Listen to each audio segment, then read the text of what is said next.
17장. 마태복음 17장 1절에서 8절 한 절씩 교독 돌아가면서 읽도록 하죠.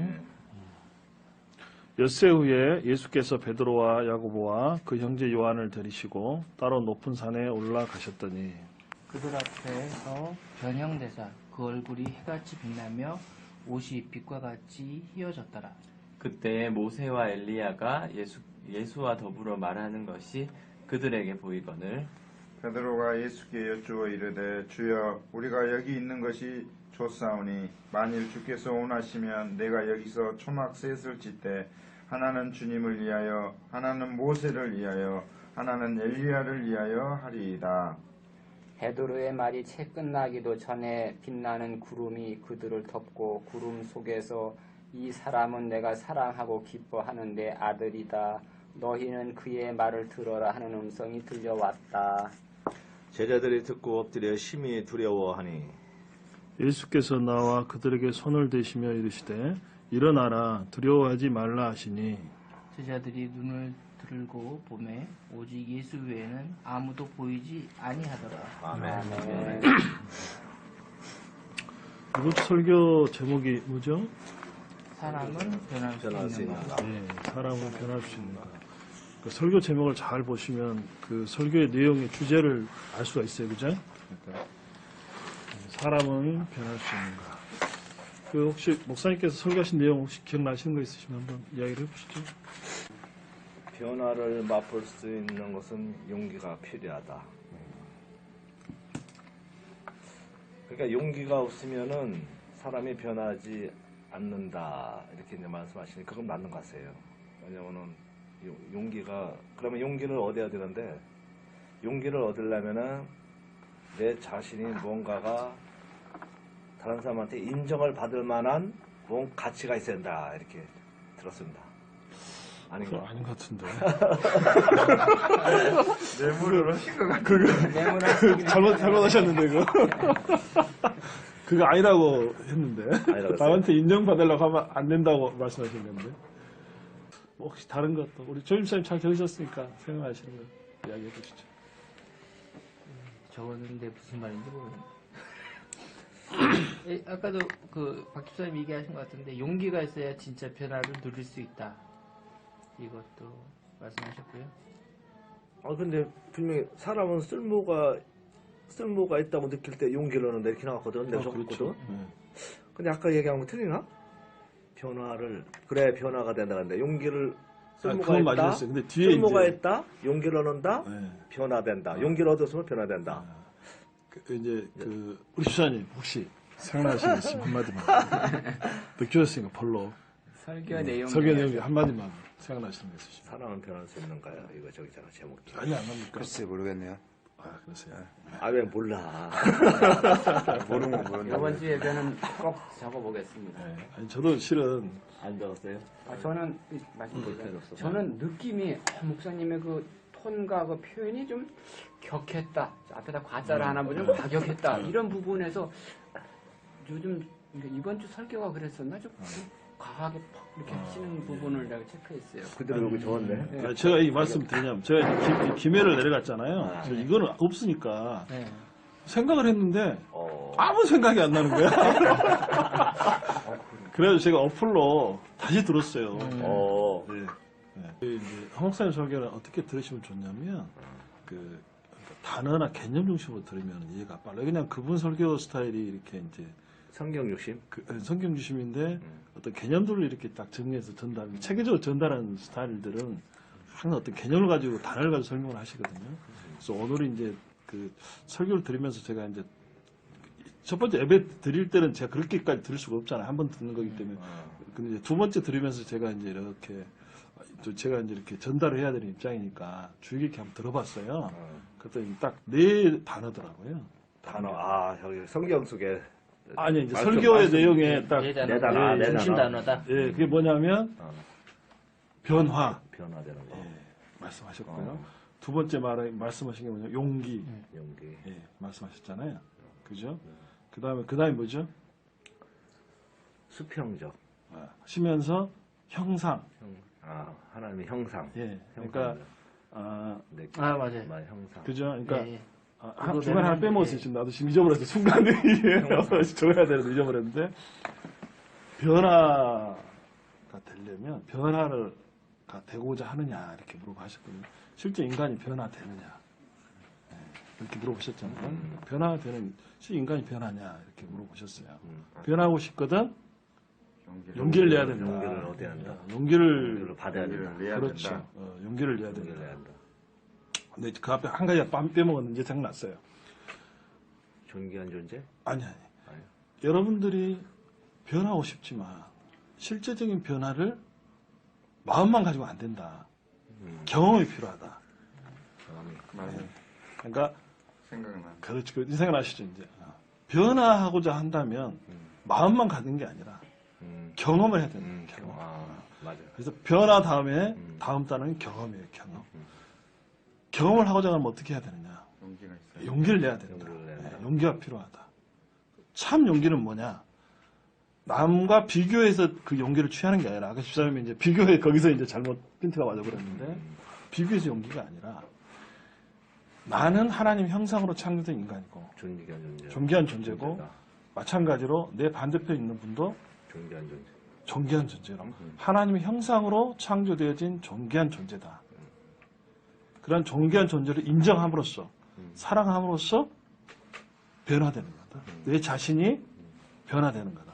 하나님의 형상으로서 인식되었을 때 내 존재에 대한 가치도 굉장히 인정이 되고 상대편에 대한 가치도 인정이 되기 때문에 그 앞에 말씀하신 게 뭐냐면 수직적 관계와 수평적 관계를 말씀하셨잖아요. 네. 수평적 관계 속에서의 인정이 정말 그 관계, 그 인간적 관계를 말씀하시는 거예요. 그러니까 여기에 변화는 뭘 말하냐면 내가 일상 삶 속에서 내 자신이 인간 관계 속에서 어떤 식으로 변화되고 싶은데 실제 변화가 안 되지 않냐.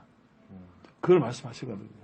실제적인 변화는 바로 내 관계하는 사람들의 인격체를 내가 존중함으로써 또 내 스스로의 인격을 존중하고 내 하나님의 형상으로서 인간의 됨을 내 인정했을 때 그래서 올바른 관계가 형성되고 그 관계성이 회복되고 나는 변화될 수 있다.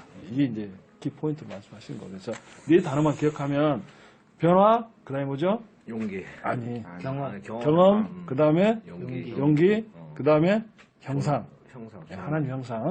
하나님 형상. 네, 그렇게 되면 끝났어요.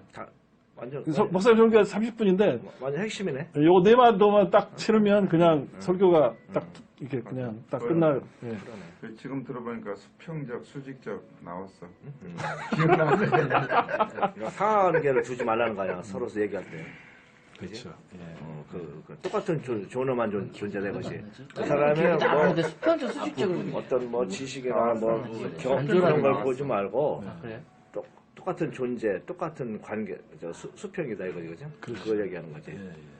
실은 이제 그 변화 사건의 핵심은 이제 목사님께서 이제 그 간단히는 설명하셔서 이제 마치셨는데 간단히 그것만 하고 제가 마치도록 할게요. 변화산 사건이 왜 일어났을까요?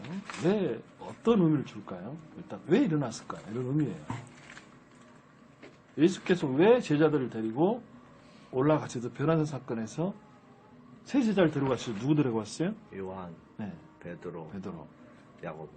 세 제자죠. 옛날 야이로 회당장의 딸 굴 때도 그 세 제자를 데리고 가요. 중요할 때는 이 세 제자를 데려가거든요. 그러니까 제자들의 대표성을 상징을 하는 거죠. 근데 이 변화 사건에 왜 일어났을까? 제자들을 왜 보여줬을까? 그거를 좀 한번 어차피 이게 어떻게 보면 이 성경의 핵심 주제니까. 두 번째 주제로 가는 거죠. 본질적인 주제로.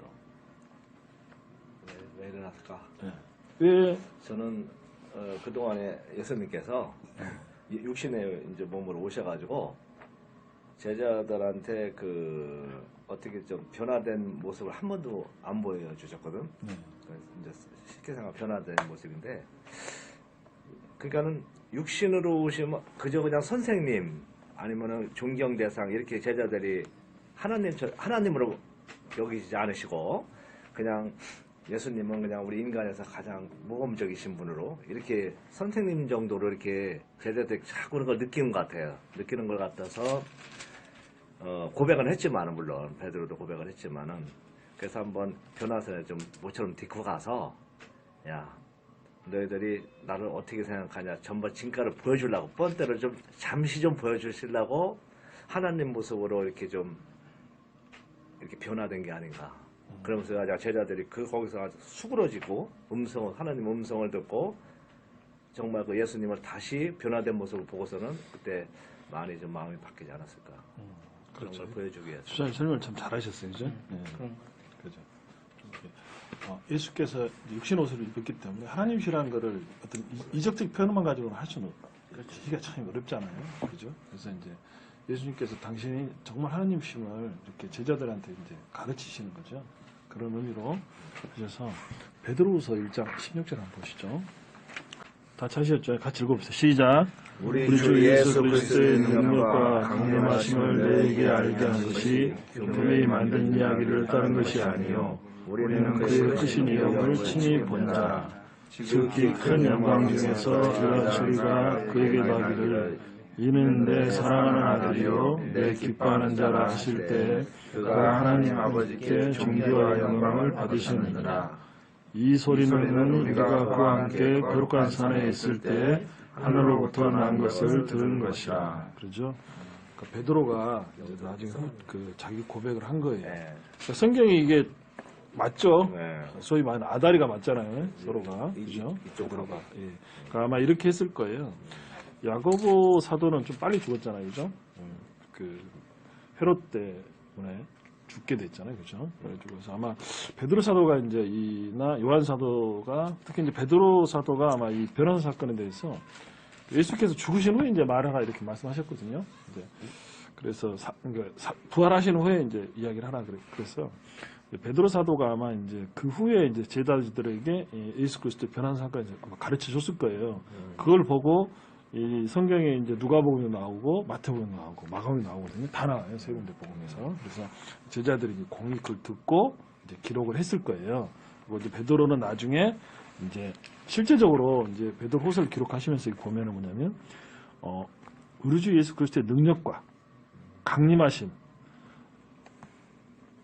너희에게 알게 한 것이 교묘히 만든 이야기가 아니다. 우리는 그의 예수 그리스도의 크신 위엄을 친히 봤다. 예수 그리스도가 하나님이심을 우리는 나는 정말 봤다. 하늘에 소리가 있었다. 뭐냐면 즉히 큰 영광 중에서 이러한 소리가 그에게 나기를 이는 내 사랑하는 아들이요. 그러니까 예수 그리스도가 하나님의 아들이심을 하나님께서 말씀하시거든요. 내 기뻐하는 자라 하실 때 그가 하나님 아버지께 존귀와 영광을 받으셨느니라. 존귀와 영광을 받았다는 것은 하나님부터 인정을 받았다. 그걸 말씀하시는 거거든요. 그러니까 예수 그리스도가 참 하나님이요 하나님의 아들로 이 땅에 오셨다는 것을 나는 친히 봤다. 이걸 증거하는 거거든요.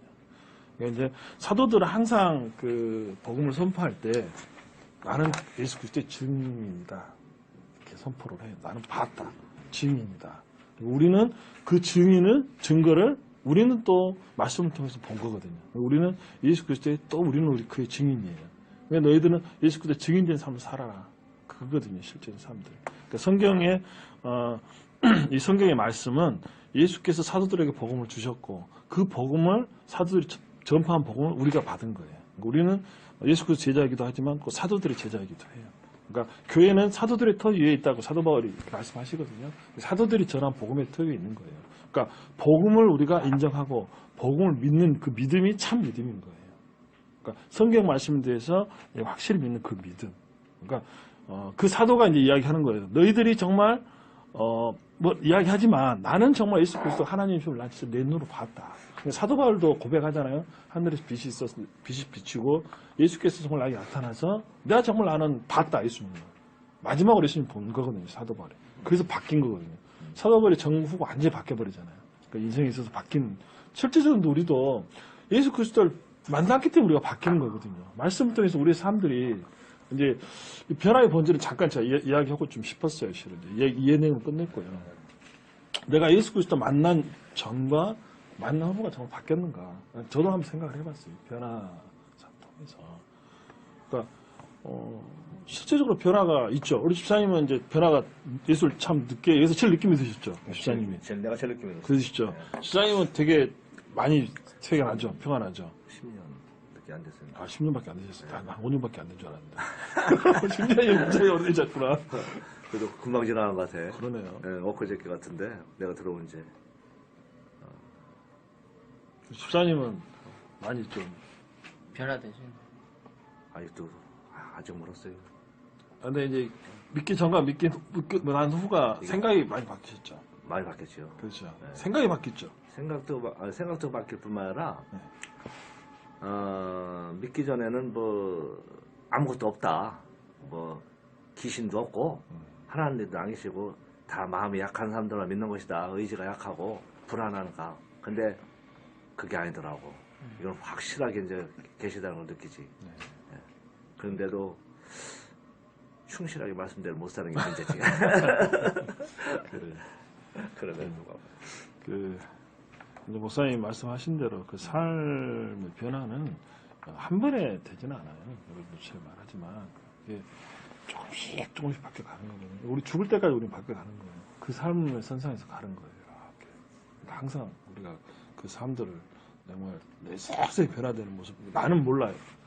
나무가 자라는 거를 맨날 보면 나무 큰지 모르잖아요. 한 번 보면, 어떤 한 번 보면 알지만, 애들도 그렇잖아요. 그죠? 우리 집사람 애들 하나는 잘 모르잖아요. 매일매일 모르지만, 1년 놓고 사진 딱 보면 많이 차이 나듯이, 우리 삶도 그런 사람들이 가는 거니까, 항상 우리들이 그런 생각을 갖고, 하나님 일하신 또 교회 상황이라든가 상황들은 금방 변화되는 게 없어요.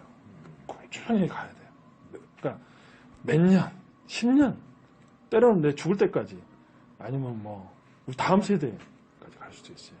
그러니까 꼭 내가 씨를 뿌려서 내가 그걸 결실을 하려고 하는데 성경은 그렇게 말하고 있지 않아요. 다음 세대 또 아니면 그 다음 세대까지. 그렇죠. 미래를 보고 항상 씨를 뿌릴 필요가 있어요. 그걸 날 잊지 마시고 신앙은 내 다에서만 끝나는 게 아니에요. 예수 그리스도 오실 때까지 우리는 그 종말 속에서 살아가고 있잖아요. 그러니까 내 삶의 시대는 내 죽음에서 끝나지만 예수 그리스도 시대는 예수 그리스도 오셔야 끝나는 거예요. 그러니까 늘 그리고 우리는 우리가 실제 죽는다 하지만 인생의 육신이 죽을 뿐이지 영혼은 죽지 않아요. 그러니까 우리 안식에 우리가 하나님께서 말씀하신 안식 속에 우리 살아가는 거예요. 이 삶들을 그 삶 속에서. 그러니까 우리가 없어지는 게 아니잖아요. 죽어도 어디로 가요? 천국. 낙원에 가요. 낙원에. 네, 낙원에 우리 가서 거기서 또 삶들이 있으니까 늘 생각하시고. 그렇게. 그 변화라는 게 그런 것 같아요. 그러니까 저도 뭐 30세 넘어서 이렇게 신앙생활을 하고 거의 뭐 한 10여 년 이상을 그냥 썬데이 크리스천으로 지내다가 이제 변화의 어떤 그런 좀 계기나 이런 것이 또 있어야 내 그렇죠. 삶이 조금씩 변하는. 그러니까 저 같은 경우는 교사로 우리 처형이 그냥 강제로 등록시켜 놓고 나서 또 이제 교회에서 아버지 학교를 또 하면서 그러면서 이제 뭐 그 쓴뿌리가 확 없어진 건 아니고 그렇죠. 조금씩 이제 없어지면서 지금도 계속 그 쓴뿌리하고의 어떤 그런 사탄하고의 싸움이 지금도 삶 가운데 계속 이어지지만 그래도 그러니까 이제 뭐 아까도 우리가 큐티 얘기도 좀 했지만은 그런 가운데서도 매일 그 사탄하고의 싸움 가운데서도 큐티 책을 한 번이라도 보면 어느 순간에 내가 조금씩 변해가지 않을까 이제 그런 생각은 들면서 이렇게 신앙생활을 하니까 나는 잘 모르지. 근데 이제 다른 사람들이 보면은 그래도 내 삶이 예전에 저놈은 술꾼이었고 그런 막 방탕한 생활을 했었는데 내 친구들도 지금은 조금은 인정을 해요. 이제 술도 안 먹고 뭐 모임 때 가서 이렇게 보면은 이제 저놈은 이제 교회 다닌 놈이니까 술 주지 마라. 이제 뭐 이런 식으로 그 주변에서도 이렇게 조금씩 그 어떤 그런 모습을 보여주는 것 같긴 하더라고요. 그러면 참 두 가지 중요한 말씀하셨는데 우리가 십자가 군병이라 하잖아요. 교회는 전투적 교회예요. 전투하는 교회예요. 교회는 실은 우리가 이 세상 가운데 굉장히 싸움 속에서 교회도 싸우고 우리도 싸우는 거예요. 실은 굉장히 치열한 전투 속에서 사는 거거든요. 왜냐하면 죄와 우리가 넘어지냐 안 넘어지냐 이 상황 속에서 하는 거거든요. 두 번째로 이제 그 변화되는 것은 누가 제일 먼저 하냐면 기독교인이 알아주질 않아요. 누가 먼저 하냐면 안 믿는 사람이 제일 먼저 세상. 알아요. 세상이 세상 사람. 왜 그러냐면 전혀 다른 사람이거든. 예. 그러니까 실은 이제 그 예수 그리스도를 독생자라 하시잖아요. 그게 실은 이제 언어로 보면 종자라 하거든요. 왜냐하면 그러니까 독생자라는 게 외아들이라고 표현한 거잖아요. 그렇지. 그런 게 아니라 이 세상에서 오직 한 분뿐인 분 이런 의미예요. 근데 기독교인도 세상과 어떻게 하면 분리됐다고 하긴 그렇지만 세상 속에 살지만 실은 분리돼서 살거든요. 전혀 다른 삶을 생각을 갖고 사는 거예요. 근데 이제 못 느끼게 살면 우리가 말하는 썬데이 크리스찬이고 정말 분리되면 이제 완전히 분리돼서 살 수밖에 없는 거거든요. 근데 우리가 이제 그렇게 안 되니까 그 상황 속이 또 어렵고 안 되니까 그렇게 살아가는데 궁극에 있어서는 그래서 어쩔 수 없어요. 우리가 그래서 우리한테는 우리 사는 가정 속에서는 우리 십자가를 지고 살 수밖에 없어요. 그걸 예수께서 말씀하신 거예요. 자기 십자가를 진다는 게 그건 거든요. 왜냐하면 세상은 예수 그리스도를 믿고 살아가려고 하면 핍박이 올 수밖에 없거든요. 여러 가지 어렵지 않습니까? 그렇지 않아요? 그죠? 손해볼 수밖에 없거든요. 그러니까 예수 믿고 사는 것은 100% 손해예요. 생각한테 손해받고 안 그렇습니까? 그렇죠. 100% 양보해야 되거든요.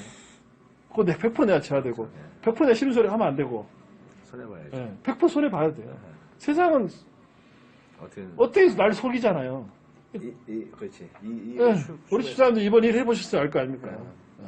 안 주면 어떻게 할 거예요? 안 주면 가서 죽일 거 살릴 거예요. 가서 욕할 거예요. 어떻게 할 거예요? 예를 들면 깝깝한 거예요. 이게 정말 답이 없는 거예요. 그 속에서 치열하게 고민하고 정말 10대 펼 거 5대 펴고 이렇게 참 하잖아요. 그죠? 그렇게 삶인 것 같아요. 보면 100%라는 건 참 어려워요. 우리 사람들을 그래서 여러분들께 항상 말씀드리고 힘내시라. 포기하지 말자. 그걸 끝까지 가야 된다. 말씀드리는 게 그런 사람들이라서 말씀드립니다. 저에 대한 고백이에요. 저한테 하는 이야기예요. 지당하신 말씀. 아멘. 자, 마치고 우리